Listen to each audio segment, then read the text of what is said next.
Today we're going to look at antibiotic susceptibility, and as you know, antibiotics are used in the treatment of bacterial infections, and using a method called the Kirby-Bauer method, where you inoculate a large Mueller-Hinton agar plate with your patient or your unknown bacterial cells, and then exposing them, of course, to your pre-made antibiotic discs, incubating, and then after 18 hours, you will read this plate to measure your zones of inhibition.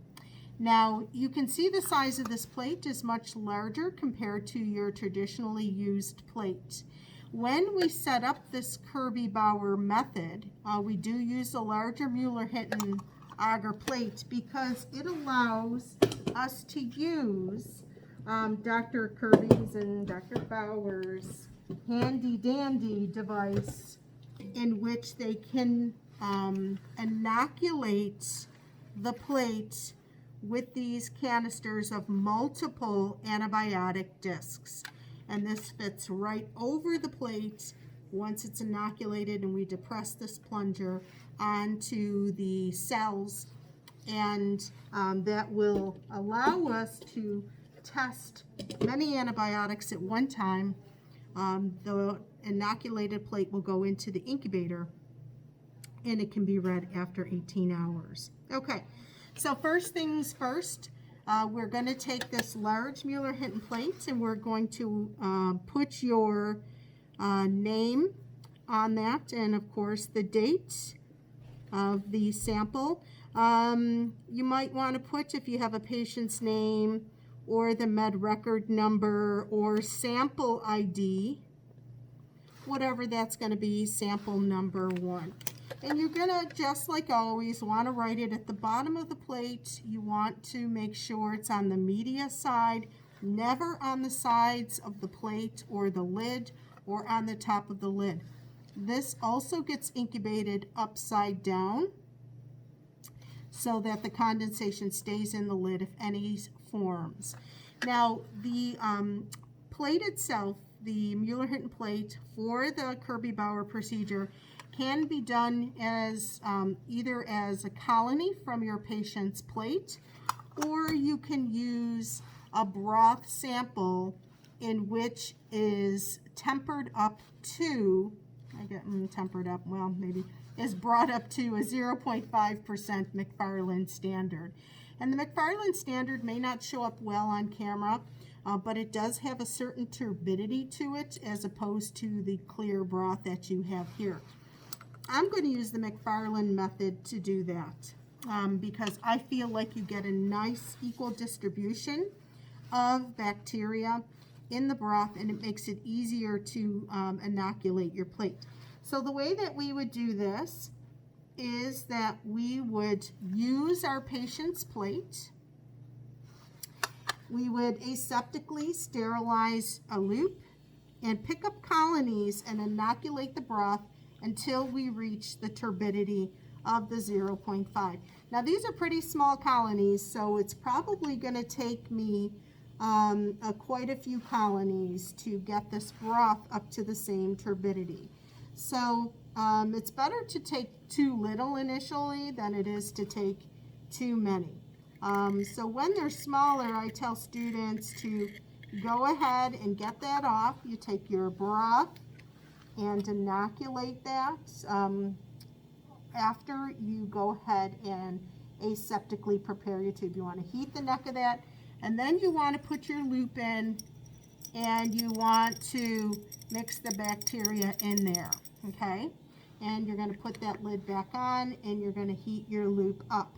Now, if you can develop good dexterity and hold all of that in your hand at one time, you want to keep mixing that until the turbidity matches your McFarland standard. And many times we have just a simple piece of index card with our a line on the back so that you can compare the turbidity or cloudiness of your sample.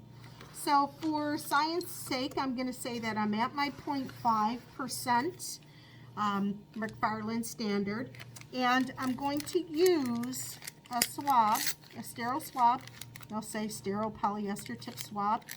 I'm going to go ahead and take that out of its packaging. I'm going to open up my prepared bacterial suspension. I'm going to aseptically heat the neck of the tube, and then I'm going to go into my broth with my swab, and I'm going to just stick the swab into the broth. I don't want the handle in. And on my way out, I'm going to just turn gently that swab to get any excess off. I'm going to heat that back up again, put the lid down, and set that in my rack. Now I'm going to take my sterile plate. Of course, all the media you use is sterile and tested for sterility.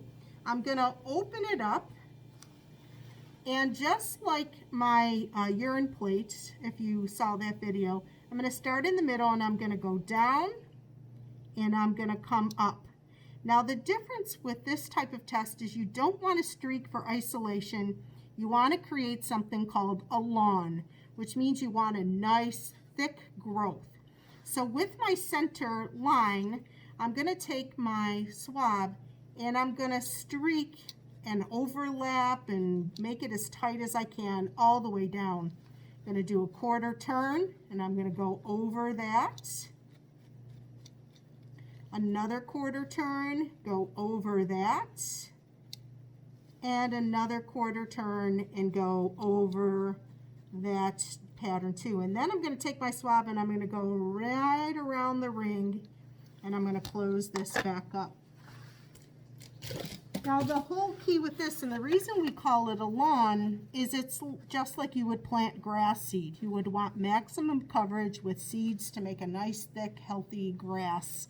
If you're planting your backyard lawn. So you're going to, when you look down, you're going to see all the multiple lines kind of crossing over each other on that plate.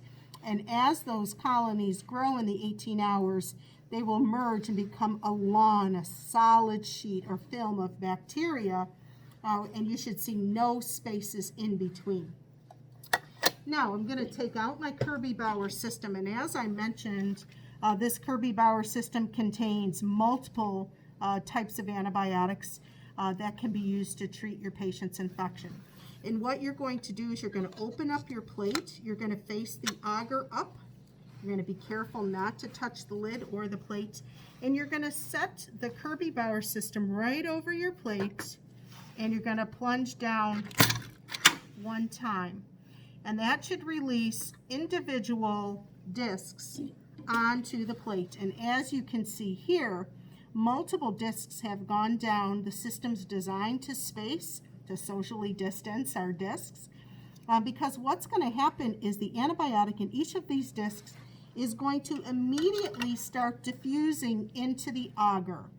Now if you see one is standing up, you can take a forceps. You can use some alcohol and wipe that forceps off. You could also heat them into the bactincinerator, and you could touch the disc and make sure it's lying flat. If a disc rolls and falls somewhere else, do not move it, because once it's landed somewhere else, it's already starting to diffuse that antibiotic into the media. Now the diffusion will occur. This goes into the incubator upside down. Notice that the discs did not fall, they stayed on, and they will be allowed to do their thing in the incubator for those 18 hours. As the antibiotics are diffusing, that is either going to inhibit the growth of the bacteria, and you'll be able to see a nice big zone of inhibition, or do a so-so job where you'll see an intermediate zone, or not kill the bacteria at all, and the bacteria will grow right up to that disc, and we call that resistance. So we're going to take a look at another video on how to read the Kirby Bauer system of antibiotic susceptibility. Okay guys, thanks a lot.